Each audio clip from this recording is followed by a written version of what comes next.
Assalamualaikum warahmatullahi wabarakatuh. Kami dari kelompok 5 akan menjelaskan mengenai utang luar negeri di Indonesia.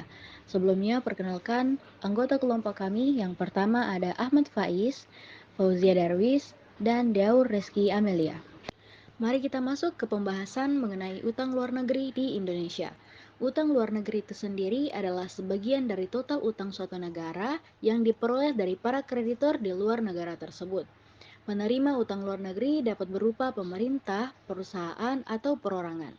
Dari aspek material, utang luar negeri merupakan arus masuk modal dari luar ke dalam negeri yang dapat menambah modal yang ada di dalam negeri. Selanjutnya, teori utang luar negeri, di mana negara berkembang seperti Indonesia yang sedang melakukan pembangunan di segala bidang biasanya terhambat pada faktor pendanaan. Nah, untuk mempercepat gerak pemerintah dalam melaksanakan pembangunan nasional, maka sumber pendanaan yang digunakan oleh Indonesia salah satunya bersumber dari utang. Sumber pendanaan yang berasal dari utang tersebut menjadi salah satu alternatif biaya pembangunan bagi negara-negara yang sedang berkembang seperti Indonesia. Jenis-jenis utang luar negeri. Nah, berdasarkan bentuk pinjaman yang diterima, pinjaman terbagi atas beberapa macam. Yang pertama yaitu bantuan proyek, di mana bantuan luar negeri yang digunakan untuk keperluan proyek pembangunan dengan cara memasukkan barang modal, barang, dan jasa. Kemudian yang kedua yaitu bantuan teknik, yaitu pemberian bantuan tenaga-tenaga terampil atau ahli. Dan yang ketiga yaitu bantuan program, di mana bantuan yang dimaksudkan untuk dana bagi tujuan-tujuan yang bersifat umum, sehingga penerimanya bebas memilih penggunanya sesuai dengan pilihannya. Selanjutnya adalah jenis-jenis pinjaman. Jika dilihat berdasarkan sumber dana pinjaman, pinjaman dibagi atas dua. Yang pertama yaitu pinjaman dari lembaga internasional, yaitu merupakan pinjaman yang berasal dari badan-badan internasional seperti World Bank Asia dan Development Bank yang pada dasarnya adalah pinjaman yang berbunga ringan.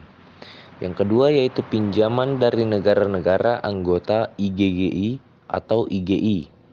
Hampir sama seperti pinjaman dari lembaga internasional, hanya saja biasanya pinjaman ini dari negara-negara bilateral anggota IGGI atau IGI, biasanya merupakan pinjaman lunak. Selanjutnya, jika dilihat berdasarkan jangka waktu peminjaman, pinjaman dibagi atas tiga. Yang pertama yaitu pinjaman jangka pendek, yaitu pinjaman dengan jangka waktu sampai dengan 5 tahun. Yang kedua yaitu pinjaman jangka menengah, yaitu pinjaman dengan jangka waktu 5 sampai 15 tahun.